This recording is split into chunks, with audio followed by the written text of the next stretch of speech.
Today we learned about how plants can make their own food.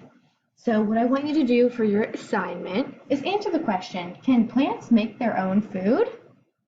I want you to write a sentence to answer the question. Here's an example of a sentence you could write. Plants use their blank to make their own food. This process is called photosynthesis. So here's an example of a sentence you could write to answer the question, can plants make their own food? And right here, this blank, I want you to name the structure or the part of the plant that helps them to make food. So you could write plants use their blank to make their own food.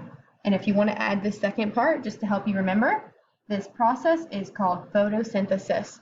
And if you guys finish your sentence and would like to draw a picture of a plant on the side of your paper, you may do so and then click where it says click here to upload a picture of your work.